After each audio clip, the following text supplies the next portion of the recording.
शिंदे साहेब त्या दिवशी पाण्याच्या सभेत बोलले होते, कार्यकर्त्याला मी बळ देईन, कार्यकर्त्यांनी जास्तीत जास्त नगर परिषद इलेक्शनला उभे राहा.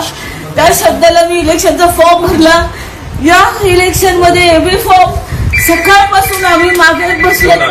शिवसेनेचा पदाधिकारी आशुतोष ढाळे सकाळपासून एबी फॉर्म घेऊन पळून गेलेला आहे.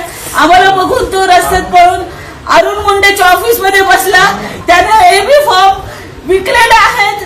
खरे काम करणाऱ्या एखाद्या पदाधिकाऱ्याला अशा पद्धतीने दिशाभूल केलं जातं, पक्षापर्यंत खरी माहिती जात नाही.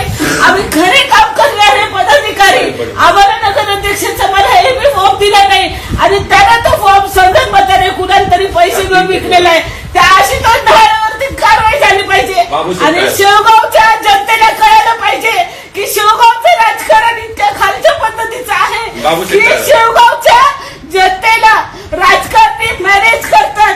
प्रत्येक पक्षाचा नगरसेवक नगराध्यक्ष मॅनेज आहेत.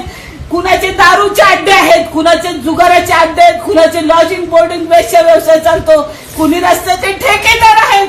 माझा 2 नंबरचा धंदा नसताना मला एबी फॉर्म देण्यासाठी या लोकांनी राजकारण केलं आणि प्रत्येक तळागाळाच्या महिलेला सक्षमीकरणाच्या नावावरती जर अशी पिळवणूक होत असेल तर आशुतोष ढाळे सारखा पदाधिकारी साहेब तुम्ही काय ठेवलाय?